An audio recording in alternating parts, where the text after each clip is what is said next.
Revival. Tonight, in front of a packed house at the Crystal Palace Indoor Arena, you're going to witness the return to your screens of British wrestling. Over the next 2 hours, this Tommy Boy Promotions tournament will crown the first King of England. That's right, Mark Priest. Tonight is the biggest night of British wrestling since you and I were knee-high to a grasshopper. And that is why we've got wrestlers from the UK, the United States and mainland Europe all coming in for this one. This is gonna be big. This is Revival. Blood, sweat and tears. British Revival. British Revival. Once the blood and the blood is tribal. Soldiers ridden the gangster's Bible. The attitude change. We worship false idols. It's not about survival. It's a British Revival. Blood, sweat and tears. British Revival. British Revival. Blood, sweat and tears. British Revival. British Revival.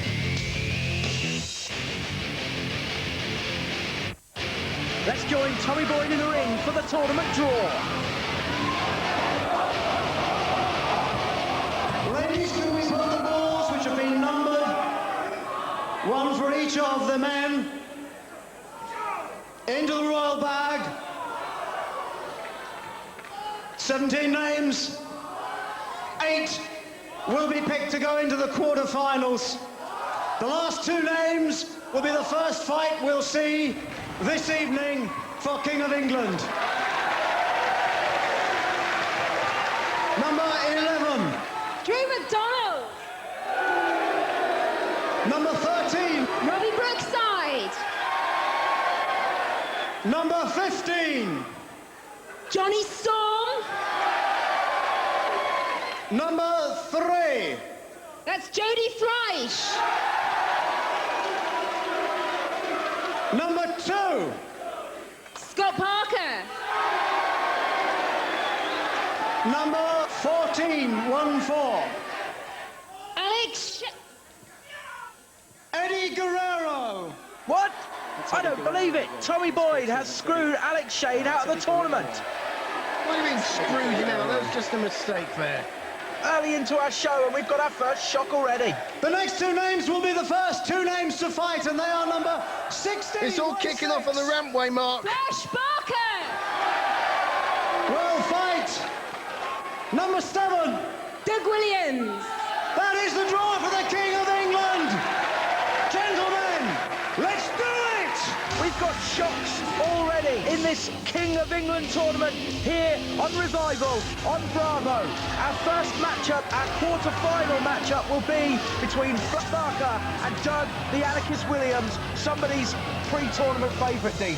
Absolutely, Doug Williams, one of my pre-tournament favourites. But did you notice there, neither man would turn his back on his opponent there. There's a lack of trust from either man, and who can blame them? These two have fought each other up and down the country for years. There's a heated rivalry here, Dean. Oh, these two know each other very well indeed. You're going to see lots of counters, lots of reversals here, and a great head scissors. These are highlights of the quarter-final matches, ladies and gentlemen. The draw took place earlier tonight. These were the first 4 matches drawn out. We have Doug Williams versus Fleisch Parker. We have Jody Fleisch versus Jonny Storm. Drew McDonald, the Highlander from Hell, will take on Robbie Brookside, and Eddie Guerrero will take on Scott Parker. And what is Fleisch Parker setting up here? Oh, a somersault plancher into the crowd by Fleisch Parker. There we see a full 360 return, Dean. And I tell you something, Fleisch Parker is not a cruiserweight. He's a big, big man, and to get that kind of agility is pretty incredible. He's following it up now with a chop to the chest, leaving a mark on the body of Doug Williams, just like he'd like to leave a mark on the tournament here tonight. He's setting up Williams in the corner, putting him up on the top turnbuckle. I can only believe that this will mean something serious for the Anarchist. Do you see the look, the dazed look on the Anarchist's face from that right hook from the Fleisch man? What is this, Dean? Painful, Mark. Amazing! Oh! A Hurricane Rana, a scissors takedown off the top rope. And did you see the way that the anarchist landed right on his tailbone? That is going to cause him pain. If he wants to get through to the final of this tournament, that's the kind of move, the kind of injury that's going to niggle you throughout the whole tournament. Bad move on the part of Williams there. But we go back to the fact that Fleisch Barker isn't a small man, as we see Doug Williams taking him down. A couple of forearms to the face. Barker is dazed. Doug Williams steps up onto the middle rope and double underhook suplex, taking down Fleisch Barker. Covering Doug. Taking it out of both men. You could see the anarchist struggling to his feet there. And what's he setting up now? I've seen this before. It's the flash in the pan, taking Williams down to the mat, driving his skull into the hard canvas. And did you see there? It took so much out of Williams, he couldn't kick out. He had to just reach over. Good ring positioning. There's where the experience of these two men is showing. He knew where he was in the ring and just put his foot on the ropes to break the pinfall. Of course, in wrestling, Dean, you can break a pinfall two ways. One, by putting yourself... Oh! Revolution DDT by Doug Williams out of nowhere. That's a 3 count, just as I was explaining how you could break a count in wrestling. Doug Williams puts on such a move on Fleisch Barker, his signature Revolution DDT, that there's no way that Fleisch could kick out. Where on his head? From London, weighing in at 230 pounds, this is Solid Gold Scott Parker. It's that second quarter-final, Dean, and it's Scott Parker versus Eddie Guerrero, but it should have been Alex Shane. From El Paso, Texas, this is Eddie Guerrero. Oh, enough already. Let me ask you something, Mark Priest. Have you ever made a mistake? Rarely.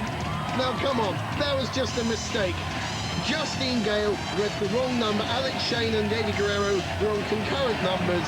It was a misread. You know, she misread it. Tommy stepped in, and all these. You know, there's just paranoia. All this conspiracy theory stuff. Can we stop talking about Alex Shane and talk about this phenomenal wrestler by the name of Eddie Guerrero, who is in the tournament and is trying to become the King of England? I'll agree with you there, Dean. Eddie Guerrero is a phenomenal talent. He's an amazing wrestler, a ring veteran. He's done it all in his career. He's been in the WWF, where, of course, he was Intercontinental Champion. He's been in WCW, where he held the United States title, when that belt meant something. He's been in ECW. He's been in Japan. He's been in Mexico. You say he's done it all. He hasn't quite done it all, because there's one thing he hasn't done, and that's be crowned the King of England. And that's why he's here tonight in Crystal Palace. He's wrestled all over the world, but Europe is the one continent he hasn't got any accolades, and he's come here tonight to make amends. Arm drag takedown by Scott Parker out of the abdominal stretch that Eddie was using to put pain on his opponent.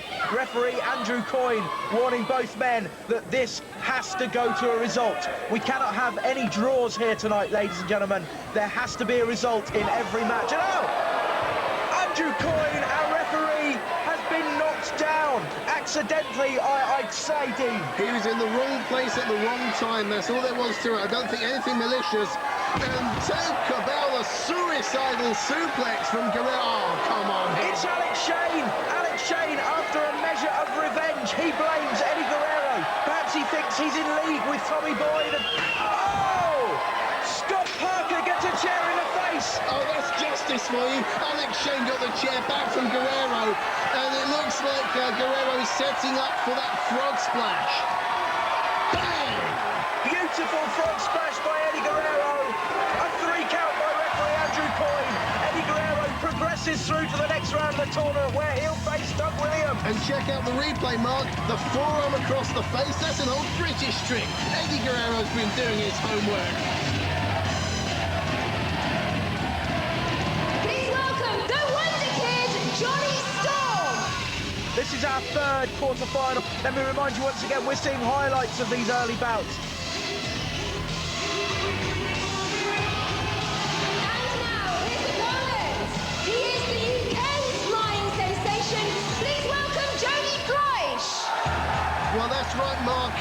these two fought at Wrestle Express in a TLC Tables, Ladders and Chairs match. It was in fact voted the British match of the year for 2001. And these two, again, know each other so well. They've wrestled so many times, and each and every time these two are put together in the ring, we get ourselves a classic. I'm licking my lips. Thankfully, there are no ladders here tonight, Dean. The ring has been checked. No ladders, no tables, no chairs. It will be a straight wrestling match, and I, for one, am glad about that. You believe that? These two thrive on danger. These two thrive on taking risks. And look, they're matching each other move for move, going for the waist lock holds, rolling through, diving all over the place. I can barely keep up with them, Dean. How do they do it? I think they're just showing off to each other, just showing I'm one step ahead of you. And now we've gone from the high-flying to basic chopping. And they've spotted something. What are they going to? Oh, no! There's a ladder as Jody Fleisch is sent tumbling into the barrier. Johnny Storm has seen a ladder. What were you saying before? They're both on top of it. This does not look good. Oh! He just tipped the ladder. And Jody Fleisch on top of it. That's a 10-15 foot drop. You see, Dean, this is what I was talking about. I was hoping they wouldn't be here because this is what could happen. Where's Johnny Storm going now? He's crossing himself for good luck. Incredible! He needed to cross himself there because that is a death-defying stunt. A full turn by Johnny Storm off that 15-foot ladder.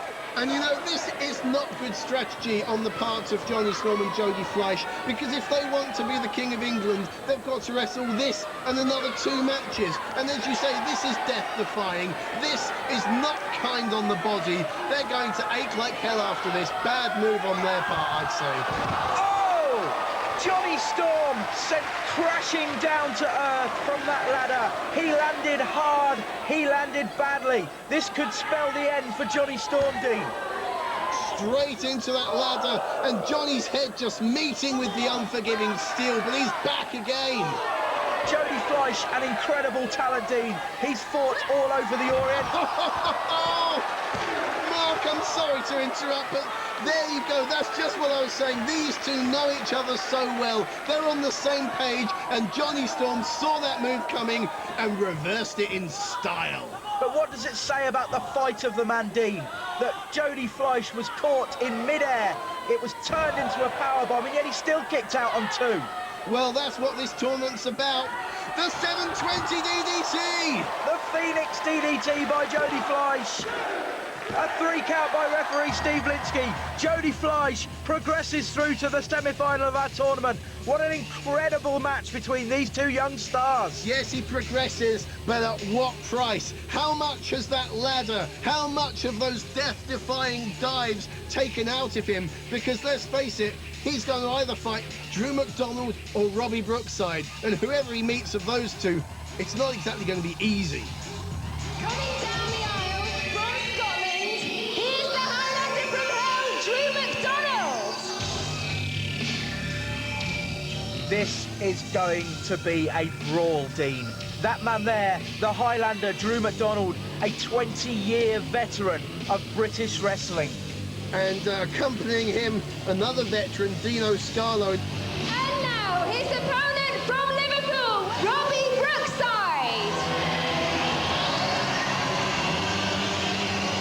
And Drew McDonald might need all the help he can get from Dino Scarlo, because that is Robbie Brookside. Robbie Brookside was one of the most exciting British stars to explode in the 1980s in this country on our wrestling scene, and he's kept up a breakneck pace throughout his career, Dean. Oh, he's still going strong. He debuted at 14 years of age. He's wrestled all over the place. He's wrestled in Germany. He's wrestled in the States. He's gone over to Japan. He fought some of New Japan's top light heavyweights.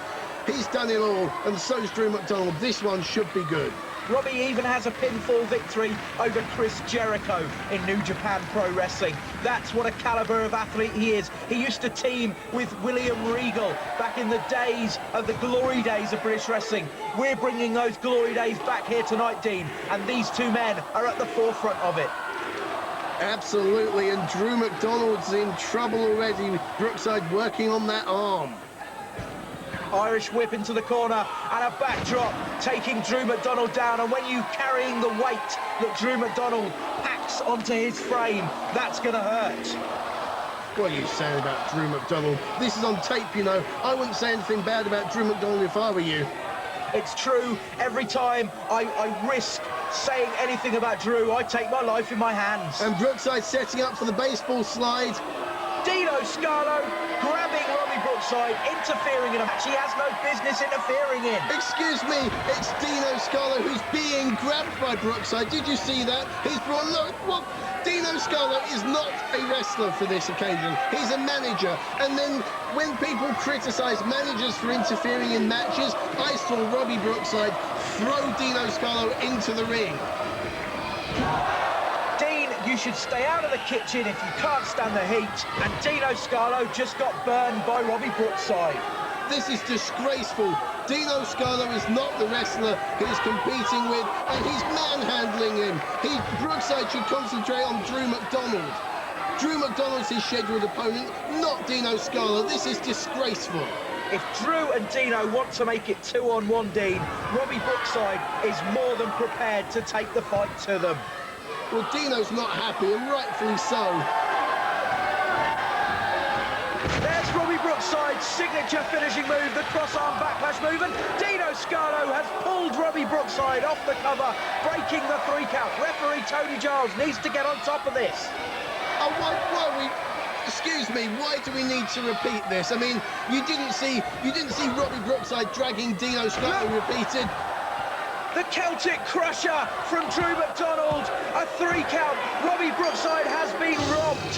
He had this match sewn up until Dino Scarlo broke the 3 count. There has been a robbery here tonight, and Drew and Dino are the culprits. We might even see them on Crime Watch UK, Dean. Rubbish, Mark. I mean, let's face it, Robbie Brookside started it, Dino and Drew finished it. Simple. Coming up after the break, we've got Nikita versus Lexi Fyfe, a women's match. Our backstage cameras have caught Nikita on her way to the ring.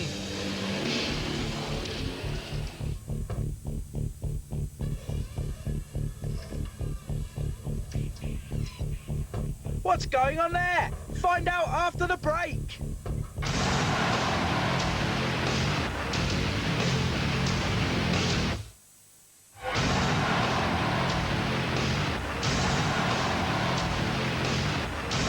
Welcome back to Revival for the King of England tournament. Let's get to Justine Gale in the ring.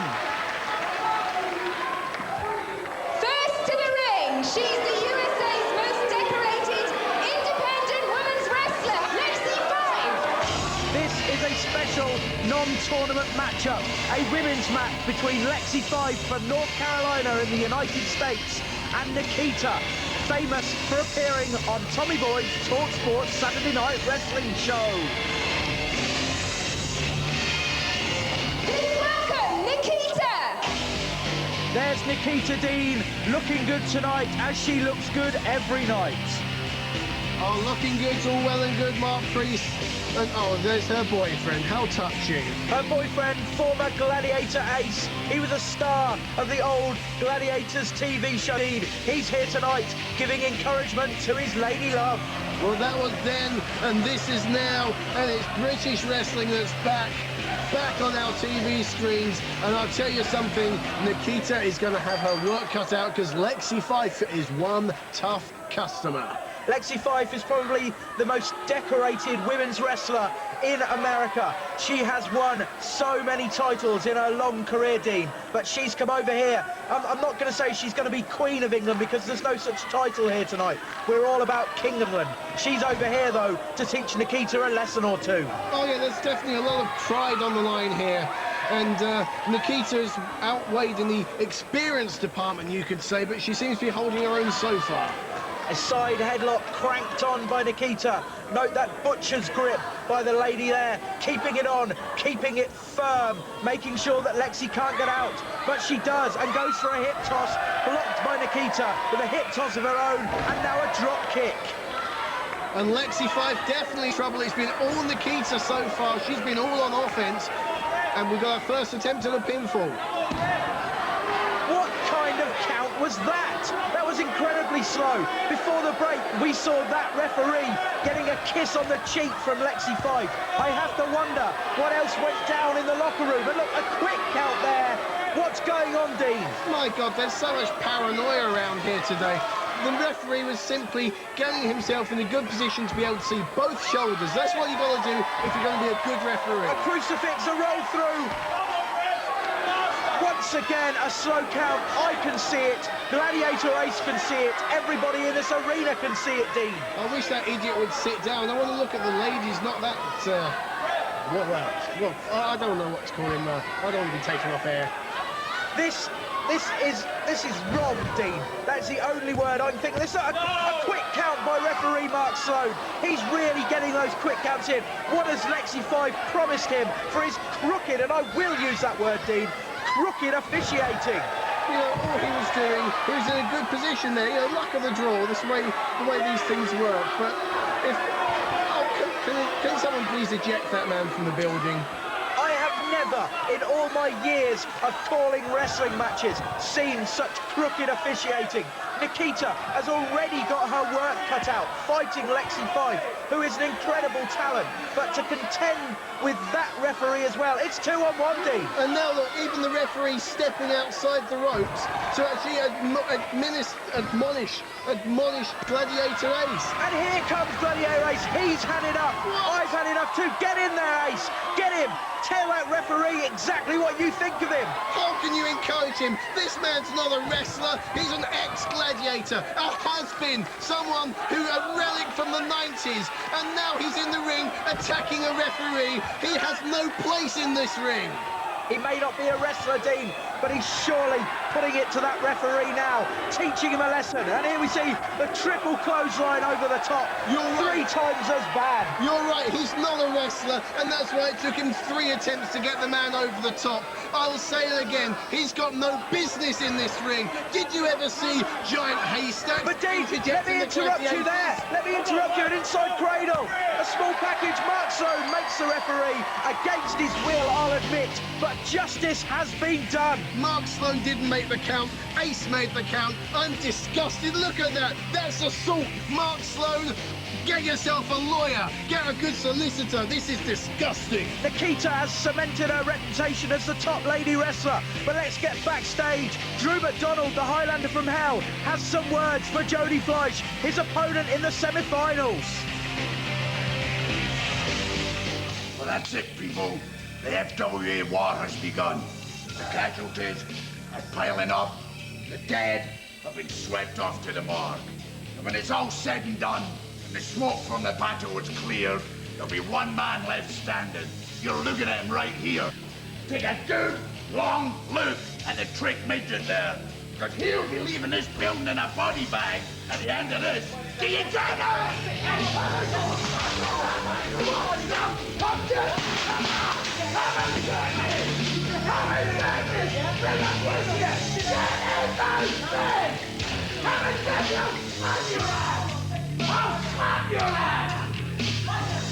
The following match is the first semi-final in the King of England tournament and is set for one fall.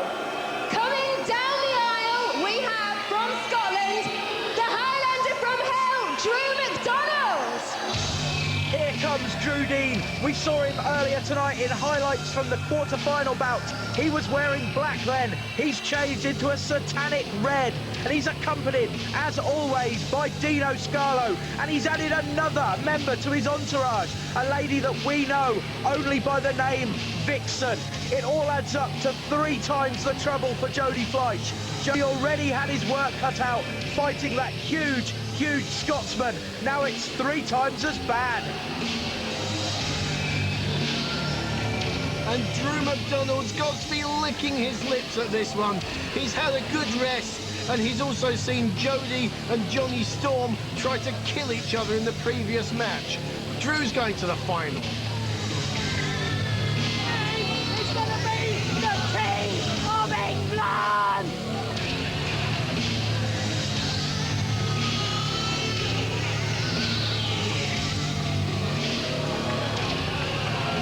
From London, weighing in at 100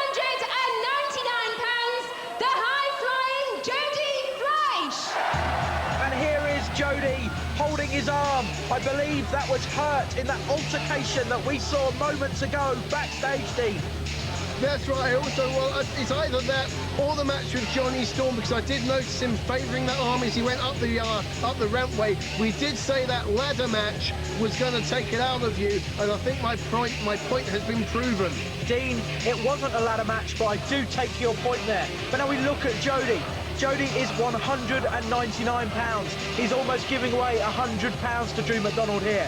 And you can understand if he'll be a little reluctant to get in that ring and hook up with Drew McDonald, the Highlander from hell. That's only because he knows he hasn't got a prayer. He's giving up weight, he's giving up experience, and he doesn't like his chances. Once again, we see Jody not wanting to get into the ring straight away. He's buying time. Is this part of a plan, Dean? Is this part of his game plan tonight? Finally in the ring, there's a stare down between these two men. Jody Fleisch versus Drew McDonald. This is our first semi-final in our tournament tonight. The winner will go through the final and could be crowned King of England. But once again, Jody out of the ring, telling the crowd he's going to need a hand, asking for their support. Dean, the support of the crowd behind Jody Fleisch, this could give him all he needs. Is Drew being overconfident in not counting on Jody Fleisch and the crowd? What an awesome team they are. 2,000 people, and that man there, Jody the Phoenix Fleisch. I don't think so. Drew McDonald's a 20-plus year veteran. He's not going to be distracted by trivialities. He's got a job to do. And look, you just look into the man's eyes. You can see the focus. He's going, can you imagine this? He's going to become a Scotsman who becomes the King of England. Dean, that certainly hasn't happened for a couple of 100 years. In fact, I think the last time, didn't we behead the last Scotsman who was the monarch of this country? I think Jody Fleisch might have something similar in mind for Drew McDonald tonight. The crowd getting right behind Jody Fleisch. He's certainly the favourite here, if not in terms of who's going to win the match, but who the crowd are behind. Don't laugh, Dean. Don't encourage Dino Scarlo. The man is no better than a thug, an East End thug, a governor, if you will. I'm sorry, but if these fans are going to be stupid enough to disrespect a man who's achieved as much as Dino Scarlo's achieved, then they get what they deserve. Jody, look, always thinking, always one step ahead of his opponent. A shoulder block to the stomach sends Drew McDonald reeling. What's Jody setting up now? A spinning kick, a springboard kick, using the top rope to get extra height, and he's not finished there, Dean.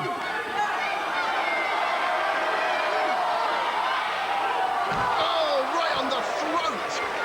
Right on his throat! But Drew manages to kick out, but look at the man's face. He's in trouble already. We see the 450 splash in the replay. That knee driven into the throat of Drew McDonald, driving all the wind out. And what's this? A moonsault, but it missed. Drew McDonald having enough senses about him to get out of the way of Jody Fleisch. You see, this is where the experience comes in. This is where the... Dean, let me stop you there. What has Drew McDonald thrown to the outside? It looked like some kind of foreign object, and he's thrown it in the direction of Dino Scarlo. It's probably some piece of litter that these uncivilized fans have lobbed into the ring. Litter, my eye. It's some kind of weapon, and Dino Scarlo is jamming it into the eye of Jody Fleisch. Jody Fleisch is already in trouble in this match. Already in trouble, Dean.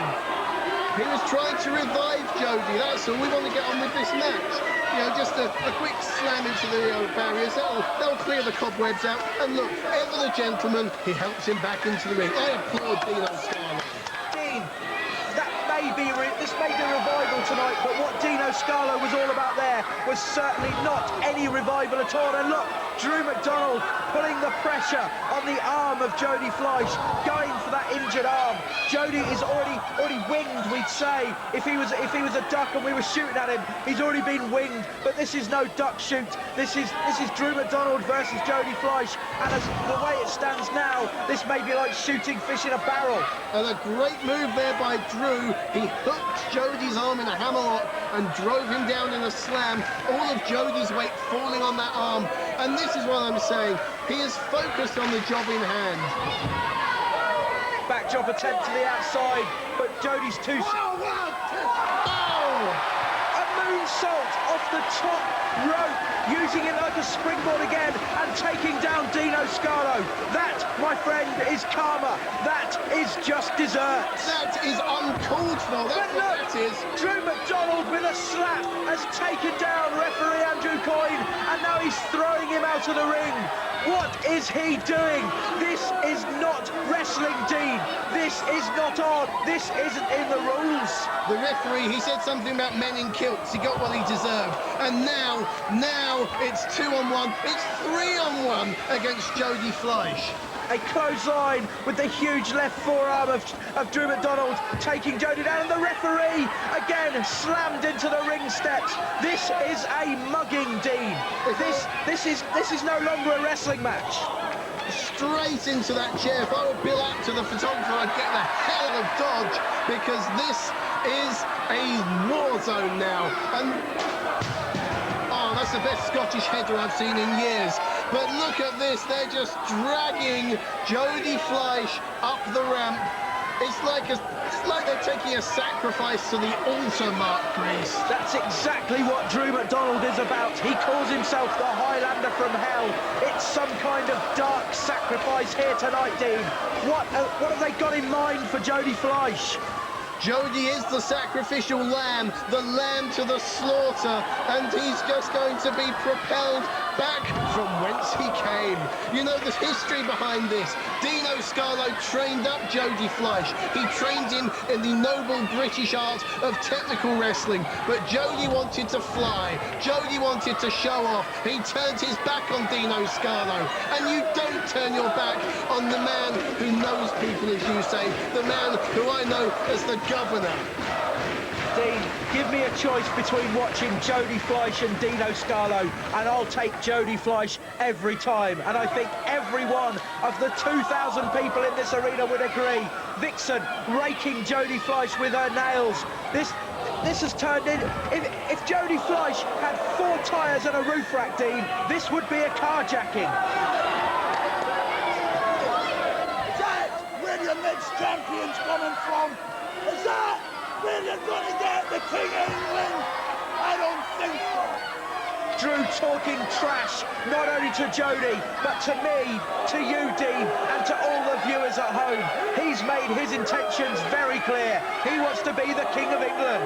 Drew McDonald doesn't talk trash to me. Drew McDonald talks sense to me. And they are, as you say, mugging Jody Fleisch, because, you know, he asked for this. He brought this on himself.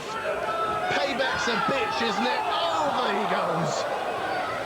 How on earth did Jody ask for this, Dean? All he ever wanted was to become King of England, to become king for a day. And look at the fans, Dean.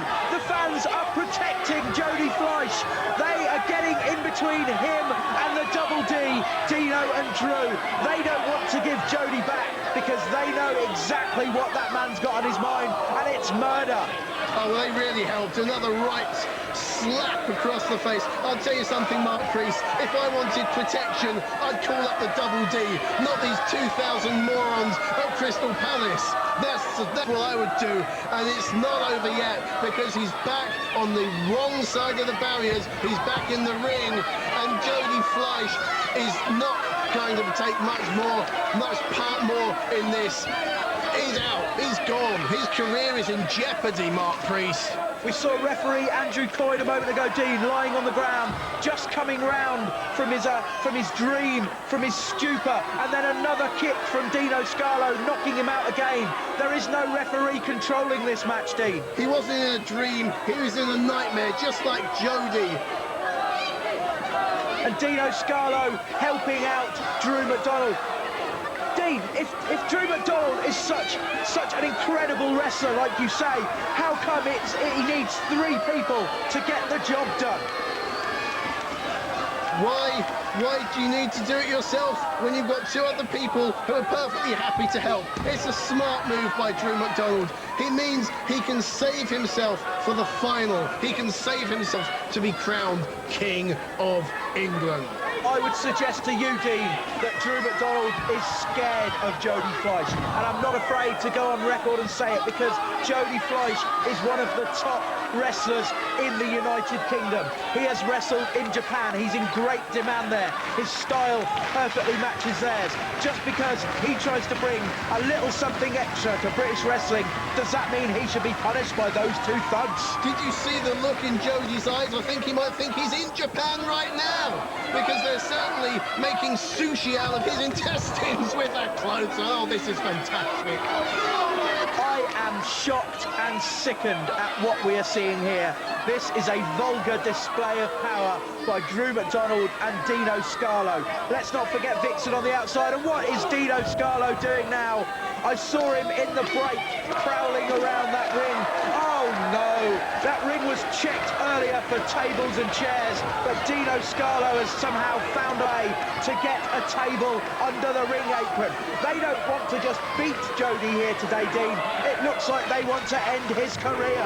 Well, you know, Jody seems so fond of tables, they thought they'd bring one in for him. Again, excellent manners by the Double D. But you're right, they want to end this man's career. Dino Scarlo was the man who launched his career, and therefore he's got the right to end it. It's all about the passing of the torch, Dean, or rather them being reluctant to do so. Sure, Drew McDonald is a fantastic talent, but it's time for him to move aside, because Jody Fleisch is the future of British wrestling. Well, the future of British wrestling is just having his arm ripped out of its shoulder at the moment.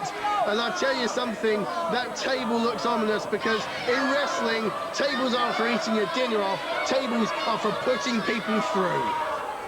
I can only wonder in fear and shock at what they've got planned. It looks like they're trying to wreck that arm. They're not just going to try and break it, they're going to try and shatter it, because Dino Scarlo is going to the top rope. Now, Dino Scarlo does not go to the top rope, but there's Robbie Brookside! Oh, Dino just went, his head hit the edge of that table, Mark. It's all going wrong. Dino Scarlo doesn't go to the top rope, and the plan has backfired here, I think. The cavalry arrived in the shape of Robbie Brookside. He pulled Drew McDonald away, and Jody Fleisch is up. It's a sunset flip off the top rope. Robbie Brookside has revived the referee. There's a 3 count. Jody Fleisch has beaten Drew McDonald. David has beaten Goliath, Dean. What the hell was Robbie Brookside doing here? What was it? Look at Dino's face, it's too graphic for Bravo. But Robbie Brookside sticks his nose in, you know, but he's just stolen the crown of the King of England from right under Dino and Drew's noses. It's disgusting. Well, Drew's going home. Dino is bleeding. Robbie has gained a small measure of revenge, and Jody is on his way to the final. To find out who he'll meet, either Eddie Guerrero or Doug Williams, join us after these words.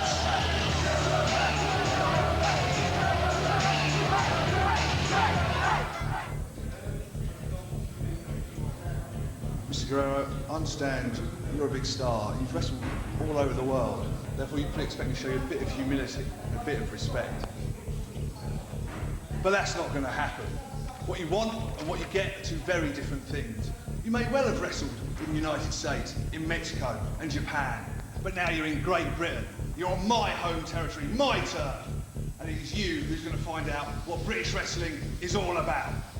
Oh, and Eddie, when I beat you, it is you who's going to show me, Doug Williams, a bit of humility and a bit of respect.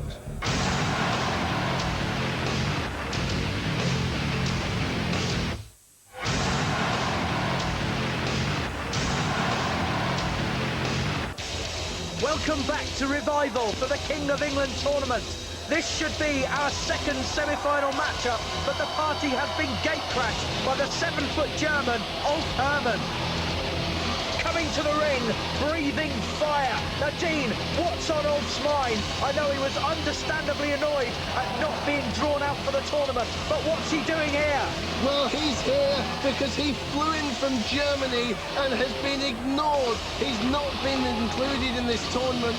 and so he's got a point to prove. Here we see the fans getting in Ulf's face, telling him what they think of him. Oh! No! That is a fan from the crowd. We do not condone this kind of action. Oh, he just drove his head into the floor. I'll tell you something, Mark Priest. These new school fans have no respect for the wrestlers. So what do you do when you're Ulf Herman? You beat it into them. Ringside security checking on the fan, and Ulf Herman showing zero respect for the security team as well. That's the head of security here at the event tonight, Hayes Vanson, and Ulf Herman is tossing him around like a rag doll, Dean. He doesn't seem to know where he is. And, well, I've heard of someone being out on their feet. He's out on his shoulders. Goodbye! A devastating, twisting powerbomb from Ulf Herman. That man in the ring there is not a wrestler. Ulf Herman is up control. You better suck Oh, no, not this idiot. The revival theme signals the arrival of Brian Christopher, the former Grandmaster Sensei in the WWF. He's here to put a stop to Ulf Herman's out-of-control shenanigans. Ulf Herman has stepped over the line, and Brian Christopher is here to redraw that line, Dean. Who is Brian Christopher to tell a man like Ulf Herman what he can and can't do? Who made this man, look at him, his Timmy Mallet on protein shakes. Who made him the policeman of this event?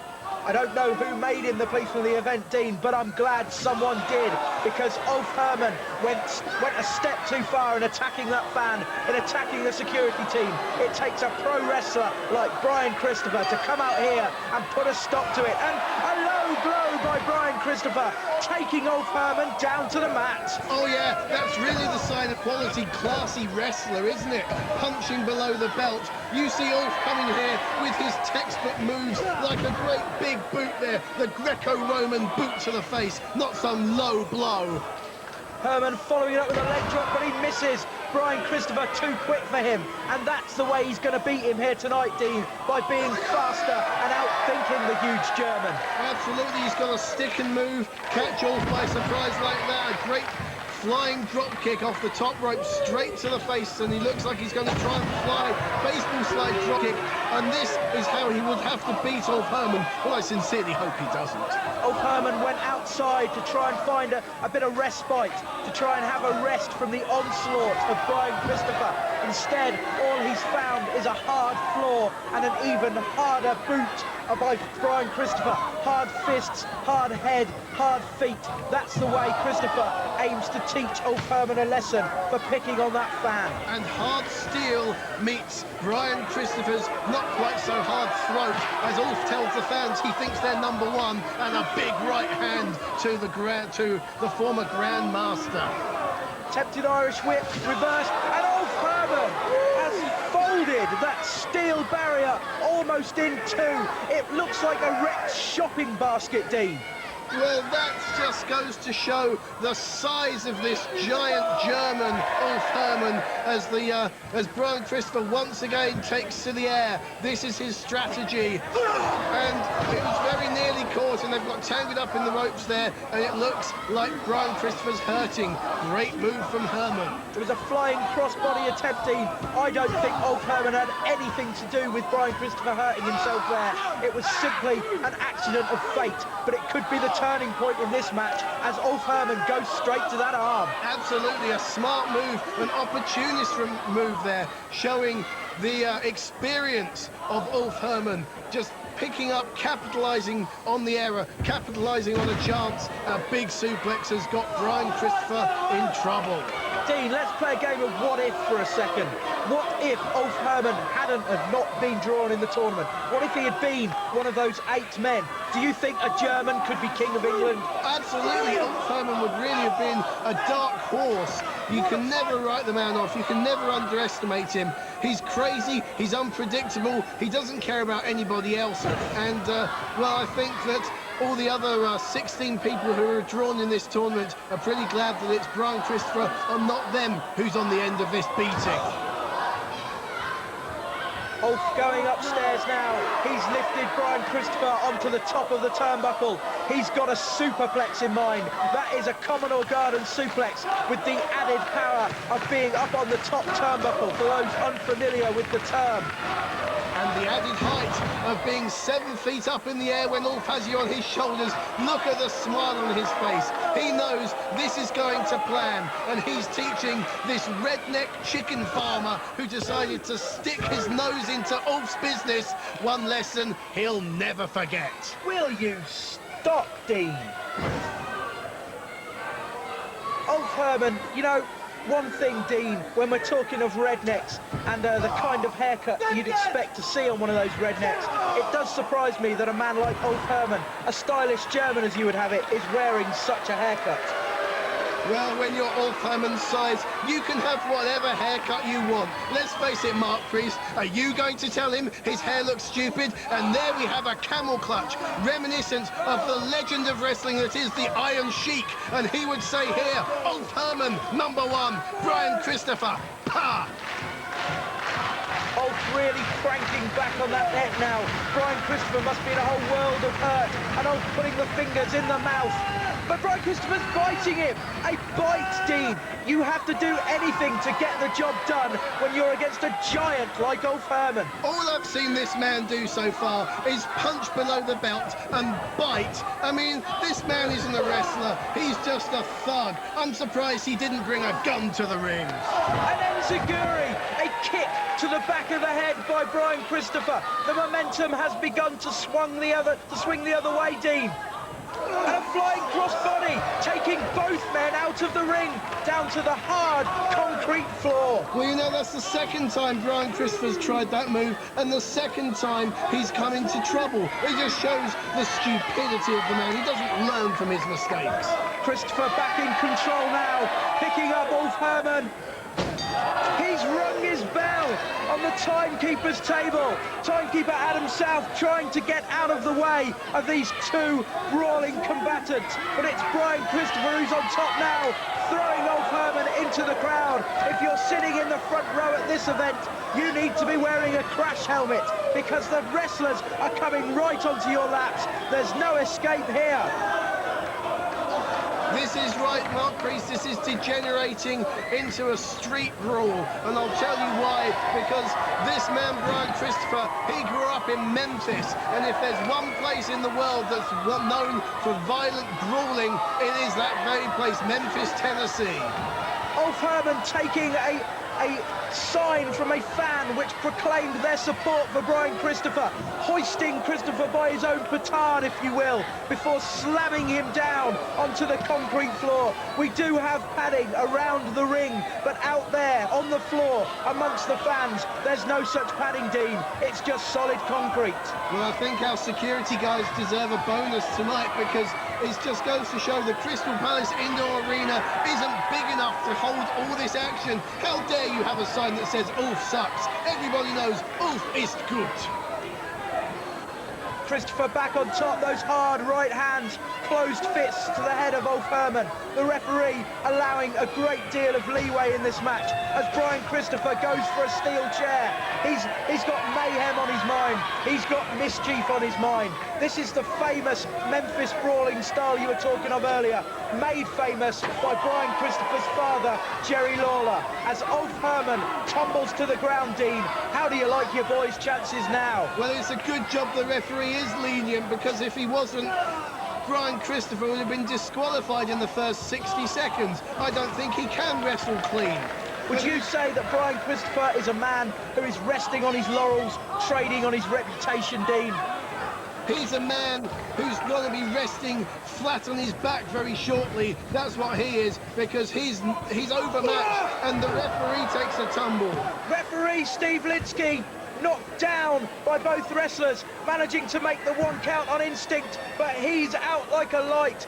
Wrestlers, referees, commentators, we all do it on instinct, Dean. Steve Lynskey, no different. But look at him, he's spark out. He may as well be on a different planet. And as far as Brian Christopher's concerned, he is now. He looks like you last night, Mark Priest, in that bar. But I'll tell you something, this isn't a good sign because it means even more mayhem, even more rule breaking, and the fans are loving it, Dean. Brian Christopher, a baseball slide through the legs to a super kick, and now he's going up top. He's putting on those glasses, and you know what this means. I know what this means. More importantly, the fans know the hip-hop drop. I thought you meant it was time for Mallet's mallet, but no, here he comes. The hip-hop drop hit. He's covered off Herman. 1, 2, 3. But there's no referee. And why is there no referee? Because you, Brian Christopher, threw him out of the ring. You get what you deserve. You reap what you sow. Steve Lynskey's spark out, and this is definitely the chickens are coming home to roost, you may say, Mark Priest. Ulf Herman reaching under the ring for something as Brian Christopher tries to revive the referee. He's got a tea tray. It's a metal tea tray and it's creased. 1, 2, 3, auf Wiedersehen. That's what an Ulf is saying. He's gone. A huge upset win for Ulf Herman, beating Brian Christopher. Herman wins, Christopher loses. Put this one in the history books. It wasn't supposed to be a match, Dean, but we had one anyway. We were supposed to have our second semi-final tonight. Doug Williams versus Eddie Guerrero. Instead, we got Ulf Herman versus Brian Christopher. It's all over. This is just the beginning. It's the second ball. Nobody's perfect, but I'm pretty close. Let's get backstage to Eddie Guerrero. He's got some words to say about Doug Williams.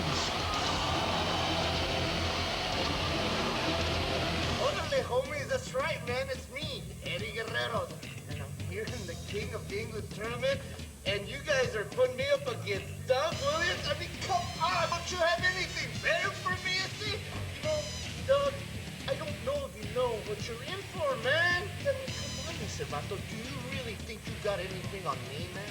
I'm the greatest Latin wrestler ever to come out of Mexico, ever to come out of any Latin place in the world. I said, Doug, you got your work cut out for you. I said, homie, tonight you gotta see what I'm really all about. Don't mess with me, Jack. The following match is the second semi-final match in the King of England tournament, and it's set for 1 fall.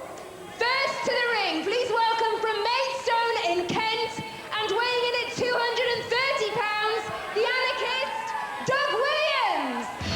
Well, after that unscheduled interruption that was Ulf Herman versus Brian Christopher, we get back to business. More specifically, the second semi-final of the King of England tournament. And there, Dean, is many people's pre-tournament favourite, the anarchist Doug Williams. Yes, the man described as the most underrated wrestler in the universe by one very influential journalist, and he's got to be the favourite for this one. And his opponent from El Paso in Texas, Eddie Guerrero. The crowd on their feet for Eddie Guerrero. He's the one they want to see, the international superstar, and they're all behind him in this battle. And let's make no bones about it, Dean, it will be a battle between himself, Eddie Guerrero, former ECW, former WCW, former WWF superstar, and Doug the Anarchist Williams. Well, that's right. Eddie Guerrero has the experience advantage. Doug Williams has the home advantage. He's used to this ring. He's used to these people. This is going to be an absolute masterclass in the art of wrestling. It should be, and I hope the fans here appreciate it, because this is going to be something rare, something you don't see all that often in the world of big-time professional wrestling. It's two men on top of their game, trading holds, trading counters. It's going to be awesome, Dean. They both look in tremendous shape. They both look focused. And of course, whoever wins this will go through to the final to meet whatever's left of the carcass of Jody Fleisch. But we have had word from the back that paramedics are attending to Jody Fleisch. They're trying to get him ready for the final. If I know the fighting spirit of that man, he'll take his place in the final. But after that war with Drew McDonald and Dino Scarlo, he must be in poor shape. He doesn't need paramedics, he needs a priest for the last rites. But let's get back to the action in the ring. Eddie Guerrero tying Doug Williams up.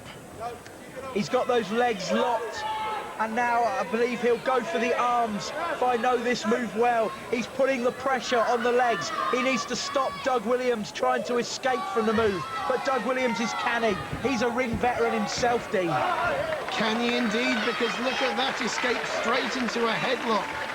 Guerrero spins him out, and look at that, back to the legs again. Smart move from Guerrero. If you take the man's legs away, his movement, his mobility is limited. Very clever stuff. But Doug Williams has already had to overcome Flash Barker here tonight. And Eddie Guerrero bending Doug's body in ways that it wasn't supposed to bend. Doug isn't made of pipe cleaners, Dean. He's a human being.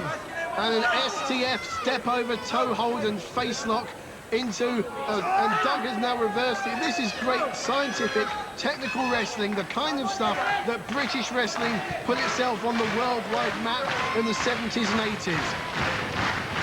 Dean, they're doing these moves so fast that you and I can hardly keep up with them. And now it's Doug Williams' turn to go back on the offense. He's going on the arm of Eddie Guerrero, but Eddie Guerrero fighting back. We're into a knuckle lock situation, a test of strength. Who do you bet on in this situation? I wouldn't even like to wonder about it. And you don't need to bet, because a great move from Guerrero, spins himself round, kicks Williams in the head. He wasn't expecting that, but Williams firing back. And we're now into a bit of a slugfest here. The forearms from Williams, Dean, they were met with a rake of the eyes by Eddie Guerrero, and a step on Williams' face, the turn round, causing that face to distort in a way that Doug Williams surely wouldn't want it to be. He's a handsome fellow, Dean. Well, it's a patented move by Guerrero there, that spin over the face. But now Doug Williams cutting off the air supply with a modified head scissors, I guess you'd call that. He's really cranking down on the head of Eddie Guerrero, not only cutting off the air supply, but also causing some pain. But look at Eddie Guerrero. Look at the ease with which he escapes from that move, and it's back to those legs. And it looks like he's setting him up now for the surfboard, a well-known move over Mexico way. Bending that spine, stretching the abdominal muscles if he can get him up. He's trying. Doug Williams fighting it every inch of the way, but that fight gave up. There's no more resistance. And look at that position that he has Doug Williams in. The pain must be shooting through the synapses and nerve ends of the anarchist. It was only the rope that saved him there, Mark Priest. And now Doug Williams is slumped in the corner as Eddie Guerrero works over his back. A drop kick to the back of the anarchist. Eddie Guerrero began by working on the legs of Doug Williams. He's moving up the body, Dean. Where can it end? Will it end with the head? Well, he's certainly getting inside Williams' head by keep going back to those legs. There you go again. How demoralizing must it be? How psychologically must Doug Williams be affected when he keeps getting caught with the same kind of move? And a rolling senton over the top rope. Eddie Guerrero's back colliding with Doug Williams' back, but with Guerrero being the aggressor, the pain was all on the anarchist. But Doug Williams fighting back now. Forearms, uppercuts, and a huge knee to the throat of Guerrero. It's Williams on top, Guerrero down. Just gets a 2 count there. A European uppercut was followed up by a Japanese-style knee to the face, showing how Williams and Guerrero, for that matter, have styled their offense from all over the world. One big melting pot of different variations of wrestling styles. Dean, it's the United Nations of wrestling moves here tonight, but Eddie Guerrero finding a good old Mexican sneak there, getting out of the way. Doug Williams crashing into the turnbuckle, and it's back to those legs with, look, A British figure 4 by Eddie Guerrero. Indeed, a British move. And doesn't this speak volumes about Eddie Guerrero? He's a busy man. He's wrestling all over the world. And yet that move shows to me that he's taken the time to scout the British wrestling scene and scout Doug Williams. And that just goes to show the importance and the magnitude of this event and how important it is for Guerrero to be crowned the King of England. Dean, you know what worries me here tonight is that we have to have a winner, but these two could go all night. If we reach the time limit, we have to toss a coin to see which man goes through at the final, and that would be very unsatisfactory. No way to split these two. They could go all night, Dean. The lights would have to be turned out if we didn't have that time limit. Well, Guerrero trying to make sure that this match is ended quickly. A great variation of a cradle there. And that's the thing with Guerrero. He can pin you in so many ways and so quickly. And Williams going for a quick pinfall as well. This is lightning-paced, Mark Priest. You see what I was saying, though, Dean? It's like two twin brothers. OK, one has a better haircut than the other. One doesn't have a moustache, and one isn't Mexican. But they're twins in the ring. Ring twins, if you will. Twin brothers from different mothers, indeed, Mark Priest. And look at Guerrero. What's he doing? He's back on the legs. And Williams is in the middle of the ring. No ropes to go to this time. This is the experience counting. Guerrero has got such a great mind for this business. He grew up in it. His brothers, cousins, nephews, everyone wrestled in the Guerrero family. What about his grandmother? I don't know about her, I'm afraid. I don't know everything, Mark Priest. Do you expect me to know everything from this business? By the way you talk, Dean, it seems as though you sometimes do claim to know everything. I'm glad to have found a fact you didn't know. As Doug Williams goes to the top rope with a huge knee drop from the top. The bomb scare knee drop, taking Eddie Guerrero down, but only a 2 count. The bomb scare knee drop, huh? It's a devastating looking move, whatever you want to call it. And Guerrero's definitely been rattled by that. He's shaken up, he's slowed down a little. But he comes back with a Hurricane Rana, a head scissors, sometimes called a Frankensteiner. Getting a 2 count of his own. Eddie Guerrero's legs clamped around the head of Doug Williams, throwing his own weight backwards, driving Williams' head into the mat, Dean. And look at the frustration etched across Williams' face. He thought he'd got Guerrero on the back foot, and just when he was beginning to get a little bit complacent, Guerrero hits back with that Hurricane Rana. Dean, we talked earlier about a Scotsman becoming King of England, or a German becoming King of England. Would you be happy with a man with Screw Britannia written on the back of his trunks being your king? Well, if he continues to make mistakes like that, he won't be. A great move from Guerrero. Again, ring generalship there. He just lifted his body up, let Williams land, and slumped back down for a very casual, nonchalant cover. Maybe if he'd covered him a little better, he'd have got the 3 count, and there is the Gory Special. A move invented by Eddie Guerrero's father, Gory Guerrero. That's where it gets his name. As you can see, Doug Williams' whole body was being stretched. Guerrero drops him down for a 2 cover. Williams flips him over for a 2 of his own. Yet another 2. And a 2 again. Add all these 2s up, what do you get? A wrestling masterclass. But look at that. Just as the pace was quickening, Guerrero stops Williams in his tracks with a short, sharp clothesline. Great move from Guerrero. He whips Williams into the rope and catches a modified sleeper hold on. He's trying to fight, trying to drive all the fight, all the air, all the energy out of Doug Williams. But look at that! That was an amateur wrestling, a Greco-Roman throw by Doug Williams, taking Guerrero down. Just a 2 count. This is a fascinating battle because both of these men are trying to dictate the pace. They're trying to... look at that! Nearly. Guerrero again. Just, you blink and you miss a pinfall attempt. It's an inside cradle roll through as Guerrero pushes Williams down to the mat, grinding his face into that canvas and cranking back on the arm.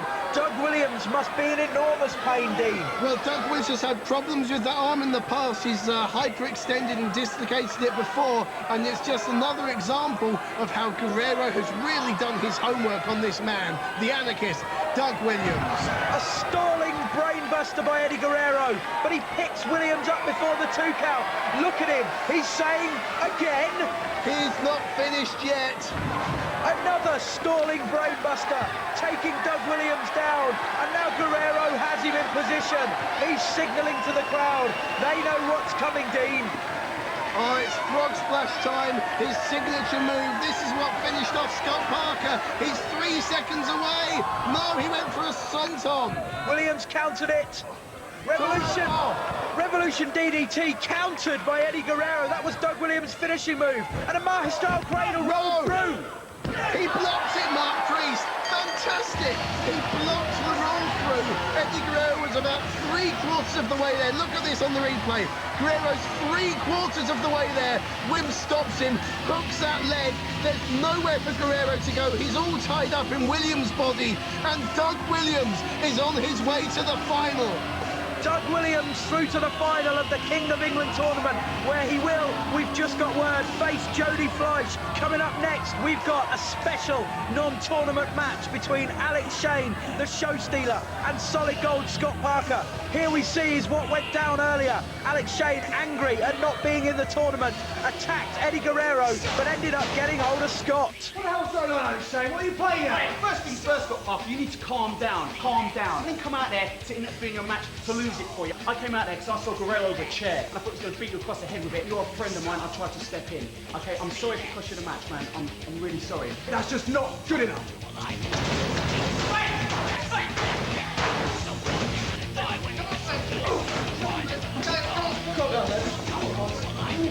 Come on then! That's not good enough, Alex. You're too clumsy. Show stealer. I want a rematch. I want a match right here tonight with you. Falls count anywhere, you and me. I want to prove to you I'm worth my weight in solid gold. Scott Ottmar, tonight, right here, it's going to be like this. I'm going to kick your ass all around this arena. And there are 2 things you can do about it, son, and that's nothing and like it. So I think I'll see you in the ring.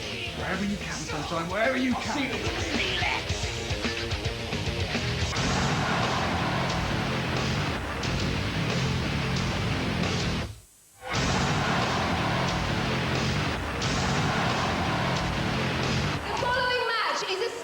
Challenge match. It's going to be forced under 4 counts anywhere rules. That means there will be no disqualification and you can pin your opponent anywhere at all in the building. First to the ring, from London, weighing in at 230 pounds, Solid Gold Scott Parker. Welcome back to Revival for the King of England tournament, and this is an unscheduled non-tournament match featuring that man there, Solid Gold Scott Parker, and the show stealer Alex Shane. It came about as a result of an altercation earlier this evening when Alex Shane, who had been robbed of a place in the tournament by Tommy Boyd, got into a bit of a mix-up, a bit of a fight with Scott Parker. It's resulted in them butting heads in the ring tonight. Falls count anywhere. Anything could happen.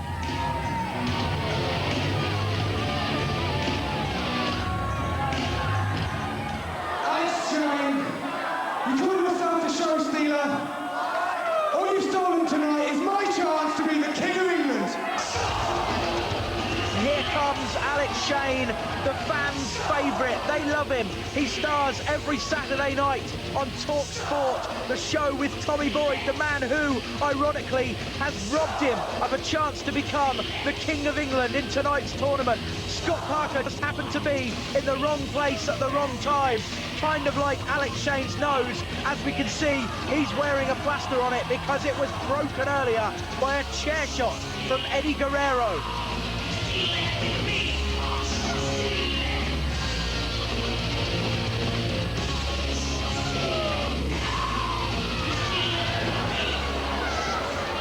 Guys, the first thing I've got to say, this has been a terrible night for the show stealer. First of all, Tommy Boyd screws me out of my place at the King of England tourney. And secondly, I get my face bust open by Eddie Guerrero. Well, there's only one way of salvaging this show, and that's living up to Alex Shane's name and stealing it. So Solid Gold Scott Parker, I'm going to kick your ass all around this building, and there are 2 things you can do about it. That's nothing and Parker showing his contempt for Alex Shane, but he better show a little respect because Alex Shane is one of the top men in British wrestling, Dean. Well, Alex Shane may be one of the top men. He's also one of the most boring whingers. All I'm hearing from him, I was robbed, I was cheated. No, Alex Shane, you didn't make the luck of the draw. You weren't one of those 8 people, just like Pliers or Ash and Curb. Do you see them moaning? No. Alex Shane, basically, his ego can't take the fact that he wasn't in this draw, and so he now has the audacity to say he's going to salvage the show. Doesn't the King of England tournament mean anything now Alex Shane's not in it? Well, we'll have the final coming up later now. Scott Parker sent tumbling to the ground by Alex Shane. That's over 20 stone of 6'7" muscle coming at him from over the top rope. Alex Shane is certainly out to steal the show. He's begun like nobody's business, Dean. But Scott Parker counters, and if I know Parker, here comes the gold rush. He's certainly panning for gold out there, and he found it in the shape of Alex Shane. He's covering him. Only a 2 count. Referee Tony Giles quick onto the action. Remember, this is Falls Count Anywhere. You can pin your man anywhere within the 4 walls of this building, Dean. Just the 4 walls. You can't take it outside. No, it has to be inside. It's not a city limits match, Dean. I thought you'd know better. Only a 2 count again by Alex Shane. Back in the ring. Resembling a little bit more of a traditional wrestling match at the moment, as Alex Shane putting the hurt on Scott Parker. Well, he's just trying to weaken Solid Gold, and as much as it pains me to say, it's quite a smart move from Shane as he hits a cutter, because Scott Parker has already wrestled once today. Alex Shane's fresh, but he only gets a 2 count.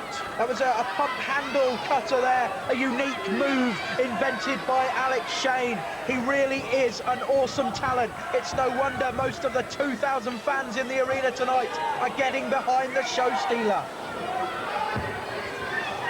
Scott Parker looking for a breather on the outside. Alex Shane beckoning him back in. The Shane-sation, I beg your pardon. The Shane-sation kick. Alex Shane turning a full circle, driving his boot into the side of Scott Parker's head. And Scott Parker better watch out now, because Alex Shane has deposited him in the front row.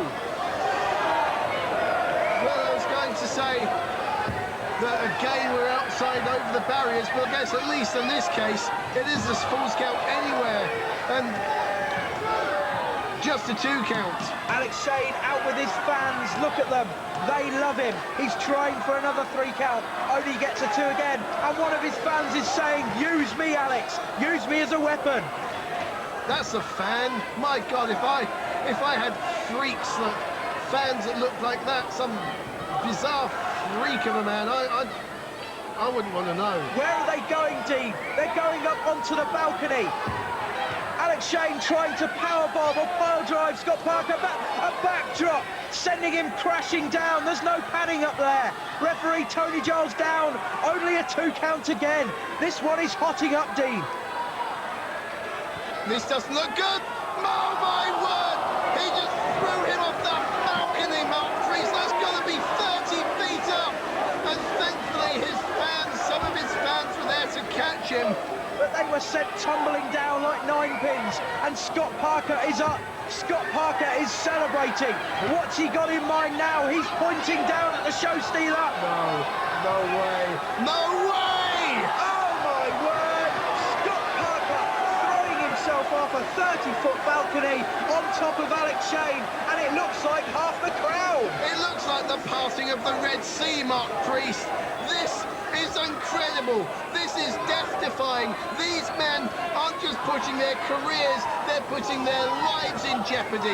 And this goes to show how high the stakes are, how the King of England tournament has divided what was once a close friendship between these 2 men. Because let's not forget, these 2 men aren't in the King of England tournament. Alex was screwed out of it by Tommy Boyd, and Scott Parker has already been eliminated. It's all about pride, and it's all about a missed moonsault by Scott Parker. Alex Shane scouted it well, managed to move out of the way. Scott Parker hit nothing but mat. Did you see the marks on Parker's back as he gets another one added to him from that slam and slingshot leg drop? Only a 2 count again by referee Tony Giles. These two men are out of it, Dean. They've both gone off a 30-foot balcony. The blood trickling down Alex Shane's face. They both look dazed, disorientated. And a diamond dust style move there. Only a 2 count again. Alex Shane managing to make it to the ropes. Let me clarify, this may be false count anywhere, but within those 4 ropes, the traditional ways of breaking a count still apply. But referee Tony Giles has gone down. Alex Shane pushed Scott Parker into the referee, and now Scott Parker is up. Golden arrow! The golden arrow finishing manoeuvre. Scott Parker is covering Alex Shane. He's signalled a 3 count, but there's no referee. And that golden arrow came about because Parker managed to get out of that attempt of a one-night stand. Alex Shane's finishing move, and he's going for it again and hits it this time. There it is, the one-night stand. Tony Giles is up. 1, 2, 3. It's all over. Alex Shane, the show stealer, has regained a semblance of pride, Dean. You get dropped from 6'7" in that move, and it's all over every time.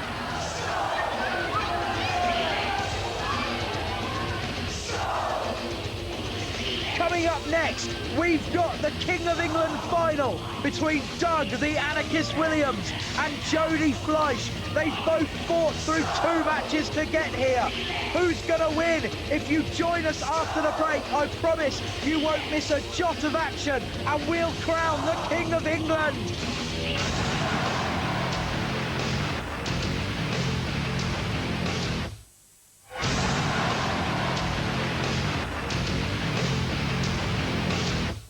You know what I say, out there in the ring, man, we have our characters and we do what we do. But on a serious note, I want all you children to understand that we are trained professionals and we know what we're doing. Don't try this at home. You can get seriously hurt. Okay, ladies and gentlemen, this is the final of the tournament. And the winner of this match will be crowned the King of England Wrestling Champion. First to the ring, from Maidstone in Kent, and weighing in at 230 pounds, the anarchist Doug Williams. Welcome back to Revival, and this is the final of the King of England tournament. It's all come down to this. The anarchist Doug Williams, who has fought past Eddie Guerrero and Flash Barker to be here, he will be taking on the Phoenix, Jody Fleisch.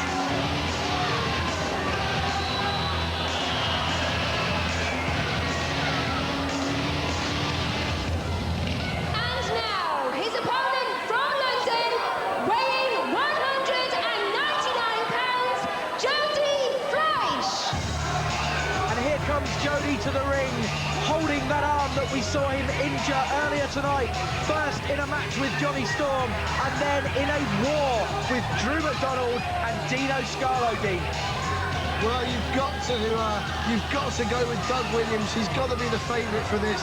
But the final of the King of England has come down to the 2 men who've made names for themselves both at home and abroad. Jody Fleisch with Michinoku Pro Wrestling in Japan, and Doug Williams at that King of the Indies tournament in America last summer. And they're both carrying the torch of British wrestling into this final. Doug Williams indeed did make a splash in the King of the Indies. He was called the greatest wrestler you've never seen. But now you have seen him. You've seen him here on Revival. You've seen him in the King of England tournament. And Dean, there's a very good chance that come the end of this match, Doug will be the King of England. Doug Williams or Jody Fleisch, one of them is going to make history. And everyone from all around the world is here. Bill Apter, the world-famous wrestling photographer, has been present at ringside. Just shows you the magnitude of this event. And Doug Williams starting where he left off against Eddie Guerrero with some great technical wrestling. It's a great opening exchange between these two, and a standoff now.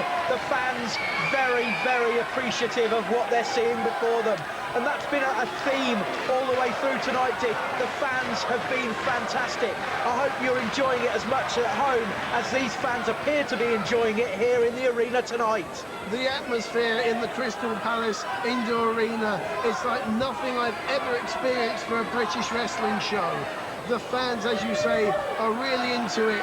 They're loving this. And this has been a tremendous night of action, and it's not over yet.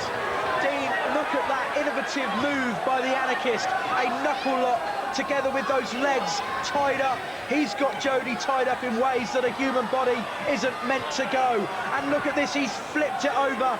Both men in impossible knots. What is happening here? Look at the athleticism, Dean. This is a test of pride as well, to see who would relinquish their position first. They're slapping each other across the face. Innovative offense is what Doug Williams and Jody Fleisch are known the world over. Referee Andrew Coyne trying to get them back together, get them fighting. This one hasn't really started yet, Dean. It's a feeling out process, but when it does go off, it's going to be like a firework. Well, that's... Oh, as Jody just kicks the taste out of Williams' mouth. You're quite right, Mark Priest. Nobody wants to make an error. The stakes are too high. And Dean, look at the athleticism of Jody Fleisch. He's like a circus acrobat, except I've never seen one of the flying Gandolfinis kick his brother in the face. Doug on the outside, taking a breather. He needs it because Jody Fleisch is well on top, and the fans are getting in Doug Williams' face here tonight. Jody is the firm favourite with each and every supporter in this arena. Perhaps even Doug Williams' own family, who are sitting in row F, are getting behind Jody Fleisch. That's how much of a fan favourite he is, but that's almost... He's going to need every one of them, Dean. Well, Jody Fleisch might be a favourite with the fans, but Doug Williams is a favourite among people like my good self who actually know what they're talking about, because Jody Fleisch has had such a horrendous journey to this final that there can't be much fuel left in his tank. As Doug Williams stomps away on the head of the Phoenix. It's true, Dean, that Jody has had a hellish journey to get here. And talking of hell, the Highlander from hell, Drew McDonald, was perhaps the biggest obstacle that anyone could ever face in this tournament. And he certainly made sure that he and his manager, Dino Scarlo, did a number on that arm of Jody Fleisch, and Doug Williams going after that same limb. And just like we said with the Guerrero semi-final, where Williams was trying to dictate the pace, he's doing just that, working over the arm as well, but he's grounded the Phoenix. And let's face it, if you're on the mat, you can't fly. Great strategy from the Anarchist. He's got Jody tied up, pressure on that elbow. There's nothing Jody Fleisch do. Referee Andrew Coyne getting in the face of the Phoenix, asking him if he wants to quit, and Doug Williams rolling through again, putting more pressure on the arm and the elbow of Jody Fleisch. Things are looking bleak for the Phoenix. Williams still back on top. Sorry, Dean, to interrupt you there. Got to point out exactly what Doug Williams is doing here. Not only is he putting pressure on the arm, he's also trying to drive the air out of Jody Fleisch. Well, Jody finally making it to the ropes. But of course, the thing with Jody Fleisch, he's so fast, he's so quick, he can move in the blink of an eye. And after all, Mark Priest, it only takes 3 seconds to win a wrestling match, and either of these men are just 3 seconds away from being crowned the King of England. Doug Williams feeling confident now, and look at that, he hooks the arm, rolls through, and finds Jody Fleisch back down on the mats where he had him before. Doug Williams could keep him there all night, Dean. Fantastic offense again.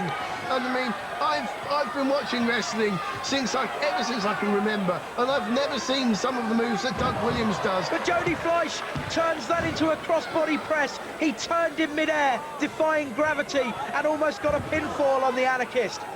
But there you see another disadvantage. Jody Fleisch is outweighed by at least 50 pounds. Doug Williams is a very strong guy. He can bench press the weight of Jody Fleisch all day long. So Jody's really going to have his work cut out if he's going to get a pinfall over the anarchist. But look, even a youngster like Jody knows his way around a ring.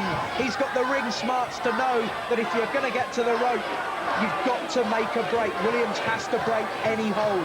That's smart, Dean. True, but Williams knows you've got a 5 count to break it. He'll use every millisecond of that, and a gut-wrench suplex, and he landed right on that arm again. Very, very clever by Doug Williams, changing the move ever so slightly. The move ordinarily would impact on the base of the neck and the top of the spine, but instead, Doug Williams, the crafty ring technician that he is, dropped Jody Fleisch down on that injured arm, further causing pain to the Phoenix. I've said it before, but things look very bleak. Doug Williams is a very smart man. If you ever get the chance to talk to him outside the wrestling ring, he's a very intelligent man. And this is being shown here, although not quite such a heads-up move. If I were Doug Williams there, I wouldn't be bleating at the fans. I'd be trying to punish that arm a little more. Well, these fans have been getting on his back, and this is perhaps the secret of Jody's success so far. These fans are behind him every moment of tonight. They were behind him against Jonny Storm. What an excellent contest that was, Steve. We saw them use all manner of objects, barriers, ladders, anything to get the job done. Jody prevailed. And then we saw him against Drew McDonald. It was almost 3-on-1 at times. It was Jody versus Drew, and Dino and Drew's valet. Oh, Mark! He just landed him right on his head from the top rope. That was unbelievable. Jody Fleisch is seeing stars. Indeed, I don't know if you noticed then, but it wasn't only his head that Jody landed on. It was that arm again, and Williams further compounded the move by following up with a baseball slide, hitting that same arm. Jody's a one-armed man. Well, Andrew Coyne just checking on the condition of Jody Fleisch. Jody trying to fight his way back into the ring. He has a 10 count to do it. Andrew Coyne almost reaching that 10 count, but Jody wants this so badly. He wants to become the King of England. He'll do anything to stop Doug Williams doing it, because that prize is something worth having. Kick to the side of the anarchist's head. Doug Williams is dazed, and a hurricane rana by Jody Fleisch.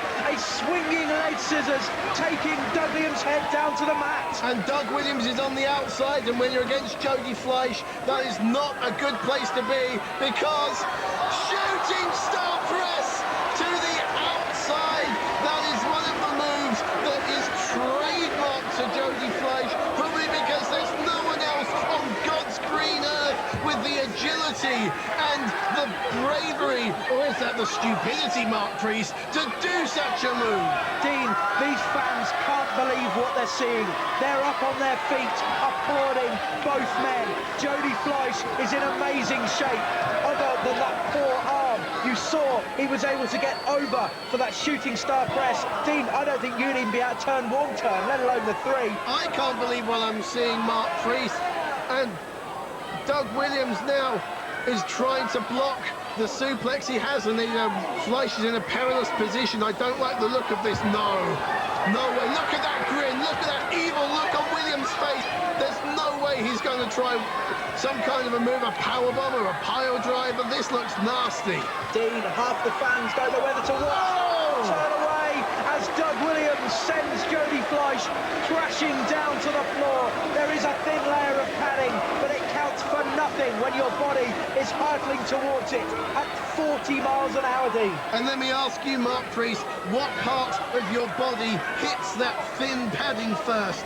The shoulders. Great move, great thinking from Williams. He is really stepping stepping over the line and doing whatever it takes to win this. Both men reaching down deep inside themselves to find the energy, to call upon the reserves, to be crowned the King of England. Both men making it back into the ring. Almost a double count out by referee Andrew Coyne. But both men want this so badly. They want it to happen. They want to become the monarch of wrestling. Traded forearms and kicks from Fleisch and Williams, but it's Fleisch who's sent into the corner by the anarchist. Doug Williams looking to get back on top. He's expending too much energy, throwing Fleisch to the outside, following up with a forearm, but Jody Fleisch is too quick. And he'll springboard again. He goes for the Phoenix DDT and he hits it. Surely this is it. 1, 2, but no! Williams kicks out. Where did Williams find the energy to get out of that? That's the first time I've ever seen anyone kick out of the Phoenix DDT. That just goes to show what a high caliber of opponent Doug Williams is, as Jody Fleisch goes up top looking for a victory roll, but Doug Williams too smart, throwing Jody into the corner, but gets a boot in his face for his troubles. As Jody comes in with a handspring elbow, Doug Williams catches him again. Jody goes for the victory roll, but Williams is too smart. Jody back on his shoulders. Williams throws him down. A forearm to the back, into the corner, but Jody Fleisch misses. Doug Williams back out. Jody up. Williams catches him, but Jody's rolled down the back. It's a 3 count. It's all over. Unbelievable. Oh, Jody Fleisch found the energy. But look at the motion of this man. I mean, the strength of Williams, but he basically used Williams' weight as a counter, rolled him up suspiciously near the ropes, if you ask me, but still, we've got our King of England, the monarch of the match, Jody Fleisch. And the winner, and the King of England, ladies and gentlemen, Jody Fleisch. Jody Fleisch is a worthy King of England. Look at that ticker tape. It's like Times Square with returning heroes. Jody Fleisch is a returning hero. British wrestling has returned, and Jody Fleisch is our hero. He's the King of England, Dean. I can't believe it. He's overcome all the odds. To award the King of England medal, please welcome one of the greatest wrestlers this country has ever produced. The one, the only, the legendary Tommy Billington, the Dynamite King. And you know, Mark Priest, the word legend is so overused these days, but there is a bona fide legend of this business, Tommy Billington, the Dynamite Kid. You can draw parallels with Muhammad Ali, a man who gave his whole body to this business. You can see the results of it now, but this man is a legend, and I'm not ashamed to say I've got a lump in my throat. The last time I saw you cry like this, Dean, was when you had to pay for dinner. But this has been revival. This has been the return of British wrestling to your screens. We'll hope to see you again soon. British wrestling is back. Jody Fleisch is the King of England as the legend Dynamite Kid congratulates him. We'll see you soon. I've been Mark Priest. He's been Dean Ayers. Goodbye.